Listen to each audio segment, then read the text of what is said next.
Investor Connect podcast program. This is Hall T. Martin. I'm the host of the show, in which we interview angel investors, venture capital, private equity, family offices, and many other investor groups for startups and growth companies. I hope you enjoy this episode. Thank you for joining us. Well, hello, this is Hall Martin with Investor Connect. Today we're here with Damon Torgerson of Alludo. Damon, thank you for joining us. Oh, thank you for having me. So what did you do before joining this early stage company? What was your background? Before doing this, I was mostly involved in enterprise IT consulting type work. My background's pretty technical, so working for companies like Microsoft and doing consulting with them, both within the educational space, but also within Fortune 50 space. So what led you to start working in the educational sector? Well, with Microsoft, we had a number of clients, both, like I mentioned, inside and outside of education. And we had a bunch of education clients. And my partner and I decided that we would start focusing exclusively on K-12. We had some customers that we really liked and thought that the market was underserved. And so we started working with them. Well, great. So in this space, what's your advice to people who are starting to invest in the education sector? What would you advise them before they make their first investment? Well, a few things. One, I think there's a tremendous amount of opportunity within the ed tech space, but things to be aware of is that sales cycles are a little bit longer and a little bit slower. So you don't see that kind of fast takeoff. But on the flip side, you also see opportunity for longer lifetime value, larger lifetime value. So it takes longer to get into education, but you typically can last within education a lot longer as well. So the edtech space seems to be evolving very rapidly right now. A lot is going on there. How do you see the educational sector industry evolving today? I think edtech is really exciting right now in a number of fronts. One, I think it is evolving in a similar fashion to what IT evolved 10, 15 years ago. So you're starting to see the consumerization of education take place. We had the consumerization of IT. So you have teachers and staff members and other district people that are getting the technology that they want into their hands. They're going directly to the providers rather than an intermediary like an IT department.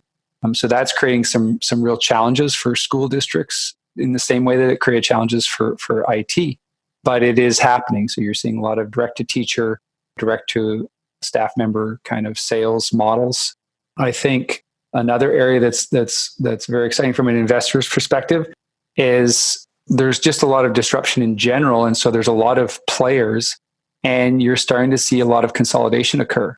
So I'd say we're still in a high degree of consolidation, but you're seeing a lot of startups, a lot of small companies that are getting purchased by either private equity and or large existing education technology companies. So that'd be another area that's to me is really interesting within education. And going along that disruption, there is a lot of changes happening within education itself that's creating opportunities. So that would be a third area. And what I mean by that is you're seeing an increase in homeschooling. You're seeing an increase in teacher churn. And so it's creating a lot of pressure on the education system in general, but districts in particular, to innovate, to try new things. And when they're ready to do those, when they get that kind of attitude where they're open to trying new things, it creates opportunities for companies like ourselves to go in and try and meet those needs. So I think it's a really exciting time in the ed tech space. Well, you see a lot of technology starting to move into ed tech, as you talked about. And in what case do you find that a successful impact on the returns of education versus an unsuccessful one? You talked about flipping the classroom and watching the videos at home, and then in the classroom, you're actually having a discussion on your project itself as opposed to doing homework at home. How does technology impact it, and where do you see it succeeding? Oh boy, I could talk about that for a couple hours. So like you mentioned, classrooms, blended learning, that is an area that is being supported by technology. You've got technologies like aptly named Flipgrid, that sort of thing, where students are able to leverage technology in a way that when they're in the classroom, they're not necessarily doing homework, but they're accomplishing the work there. Another area that comes to mind is project-based learning. Again, this is facilitated by technology, but what project-based learning is when I went to school, I had English and I had math and I had history and I had physics, and I had projects in each one of those disciplines. And now, so I would have 5 projects a semester, say, in high school or even in elementary school. And now what we're seeing is that there's kind of a little bit of pushback on giving kids tons and tons of homework. And so in order to facilitate that, they're combining disciplines into a single project or single projects. And so you might have an example that pops to mind is we have a district that is looking at the impact of toothbrushes going into the environment. So you have a bunch of people buy toothbrushes and we just throw them away. And so we're seeing projects where they're looking at the science behind a toothbrush. They're looking at the history of maintaining your teeth. They're looking at the environmental impact, and they're crossing, obviously, English or your language arts are involved in there as well. And so they're creating projects that are combining all of those disciplines into one subject area to solve a problem of how do we deal with toothbrushes. So how does this impact technology? Well, students are telling these stories. They're starting to tell these stories with things like video, with multimedia, and all these other technologies, rather than just the typical essay format or something like that. So there's a lot of opportunity to support project-based learning, blended learning, flipped classrooms, that sort of thing. Technology plays a major role in all of those. So what are the major challenges coming up for ed tech in the next 10 years? Where do you think the challenges are going to exist regarding maybe regulatory or the market or the technology? Well, I think any company that's dealing with public education, so this would be market-based, you have to be authentic. You have to be true, and they are very particular about who they work with respect to quote unquote business, right? It is a not-for-profit type world mindset. And so you have to be aligned to the overall goal of education, which is to educate kids and ultimately build better citizens. And if you don't have that alignment within your company, you're going to be in trouble, because the folks that are the gatekeepers, you have teachers and and most administrators within education have been teachers at one point in time. And they are very quick to point it out. So you have to come from a service mindset and have education and the betterment of education as one of your core values. If you don't have that, you will have a harder time. I won't say you'll fail. You'll have a harder time. I think from a broad market perspective, again, there's a tremendous amount of disruption going on within education. We're a global village. We're globally connected, and we're starting to see other countries with very high performance within their education system. So we look at places like Finland, we look at places like Canada, we look at places like South Korea. All these countries are doing things a little bit differently, but they're having higher outcomes within education.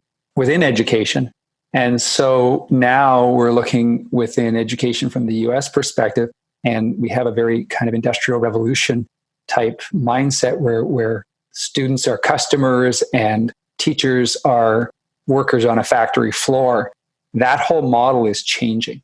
It's not serving the students. It's not serving the teachers. It's not serving the communities.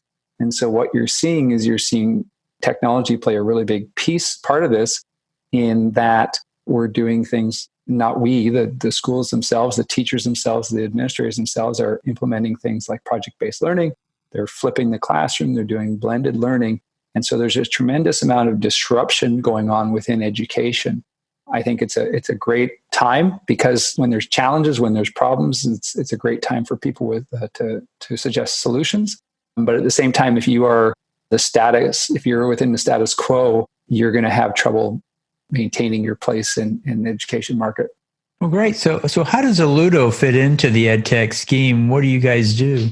Well, Alludo is a blended learning platform, gamified blended learning platform that we use to provide professional development to all adult learners within a school district. So that includes teachers, but unlike traditional professional development, it also includes staff members. So all the folks that are doing the HR and the finance and that sort of thing within education, and administrators. So we provide a small bite-sized learning that is fun for adult learners within the school district. As a consequence of that, many of our teachers have been requesting to pull Alludo into the classroom to provide learning opportunities for their students. So primarily we're focused on adult learners, but increasingly we're being pulled into the classroom to provide a learning environment for the teachers. Well, great. Well, in the last few minutes that we have here today, what else should we cover that we haven't? I'm not sure. I think we've covered everything, and it really comes down to product market fit and understanding that market and education. Everybody says that their industry is different, and I think everybody is right in that, but it really comes down to being authentic and to serving that greater good. And that doesn't mean that that it comes at the expense of profit and of opportunity for growth. We're seeing a lot of growth with our company.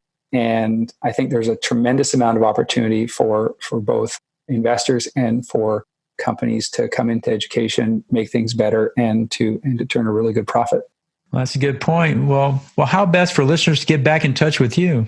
Well, they can reach me via email at damon@alludolearning.com. They can check us out at www.alludolearning.com. And we have a Alludo Play as our Twitter handle. We're keeping that fairly up to date. And of course, reach out to us on LinkedIn. Very good. We'll put those in the show notes and hope to have you back for a follow-up soon. Well, great. Thanks a lot, Hall. Really appreciate it. Thank you.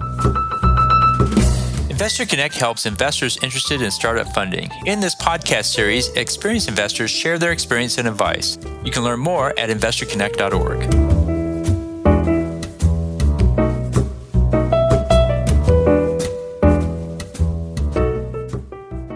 Paul T. Martin is the director of Investor Connect, which is a 501c3 nonprofit dedicated to the education of investors for early-stage funding. All opinions expressed by Hall and podcast guests are solely their own opinions and do not reflect the opinion of Investor Connect. This podcast is for informational purposes only and should not be relied upon as a basis for investment decisions.